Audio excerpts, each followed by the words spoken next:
அன்பானவர்களே, இன்றைய தினம் தமிழக திரையுலகில் சிறந்தவராகவும்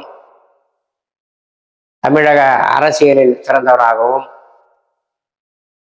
தமிழ் மக்களின் சிறந்த மனிதாபிமானம் மிக்கவராகவும் வாழ்ந்த கேப்டன் விஜயகாந்த் அவர்கள் நம்மை விட்டு பிரிந்து விட்டார்கள் என்பதை நினைக்கும் போது மிகவும் வருத்தமாக இருக்கிறது.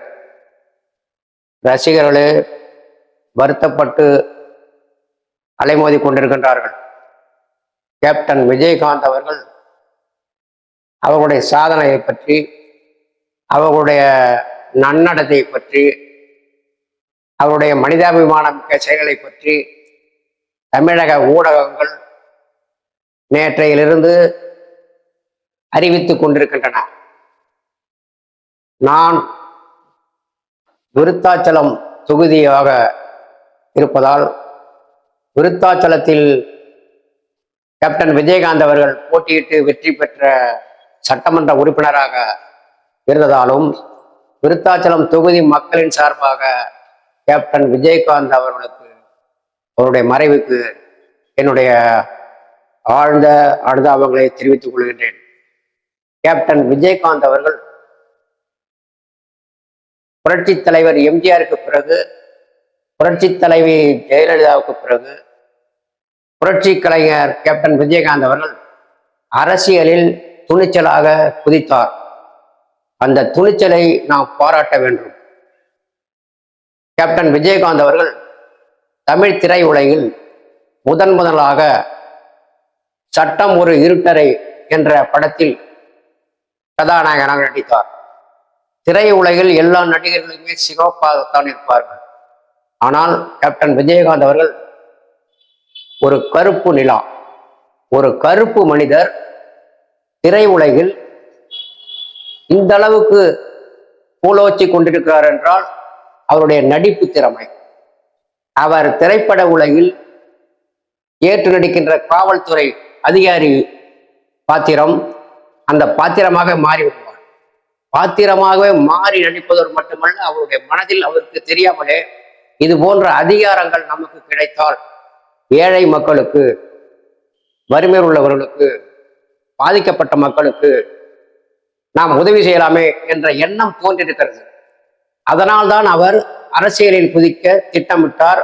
துணிந்தும் துணிச்சலாக அரசியலில் குதித்தார். அவர் முதலில் விருத்தாச்சலம் சட்டமன்ற தொகுதியில் போட்டியிடுவதாக அறிவிப்பு வந்தது. நடிகர் விஜயகாந்த் விருத்தாச்சலத்தில் இருக்கிறாரா என்று விருத்தாச்சலம் தொகுதி மக்கள் ஆச்சரியத்தின் எல்லைக்கே போய்விட்டார்கள். விஜயகாந்த் நம்ம ஊரில் நிற்கிறார் என்று மக்கள் பலரும் பரவசம் அடைந்தார்கள். அதை போலவே விஜயகாந்த் விருத்தாச்சலம் தொகுதியில் போட்டியிட்டார். அவருடைய வாழ்க்கை வரலாற்றில் விருத்தாச்சலம் நகரம் மறக்க முடியாத, மறுக்க முடியாத வரலாறாகும்.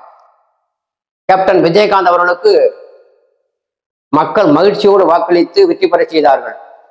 கேப்டன் விஜயகாந்த் அவர்கள் விருத்தாச்சலம் தொகுதியில் சட்டமன்ற உறுப்பினராக ஆனதும் அவர் எதிர்கட்சி தலைவர், எதிர்கட்சி சட்டமன்ற உறுப்பினர் இருந்தாலும் ஆளுங்கட்சி சட்டமன்ற உறுப்பினரை விட தனது சொந்த செலவில் விருத்தாச்சலம் தொகுதியில் எண்ணற்ற செயல்களை செயல்படுத்தினார். படித்து வேலையில்லாமல் இருக்கின்ற மாணவ மாணவிகளுக்கு இலவச கணினி பயிற்சி மையத்தை ஏற்படுத்தி தந்தார். பெண்களுக்கு இலவச தையல் பயிற்சியை ஏற்படுத்தி தந்தார். விருத்தாச்சலம் பகுதியில் பாதிக்கப்பட்ட மக்களுக்கு, இயற்கை சீற்றத்தால் பாதிக்கப்பட்ட மக்களுக்கு தனது கட்சிக்காரர்கள் மூலம் உடனுக்குடன் சென்னையிலிருந்து அறிவிப்பு கொடுத்து நிவாரணங்களை உடனுக்குடன் வழங்கினார். விருத்தாச்சலம் அரசு மருத்துவமனையில் அவருடைய செயல்பாடு பாராட்டுக்குரியதாக இருந்தது. இப்படி விருத்தாச்சலம் பகுதி மக்களின் மனதில் அவர் இடம் பிடித்துள்ளார். அவர் ஏன் விருத்தாச்சலம் தொகுதியில் போட்டியிட்டார் என்றால், தமிழகத்திலே விருத்தாச்சலம் தொகுதியில் தான் அவருக்கு அதிக ரசிகர்கள் இருக்கிறார் என்பதை அவர் நன்கு உணர்ந்திருந்தார். அதனால்தான் அவர் விருத்தாச்சலம் தொகுதியை போட்டியிட தேர்வு செய்தார்.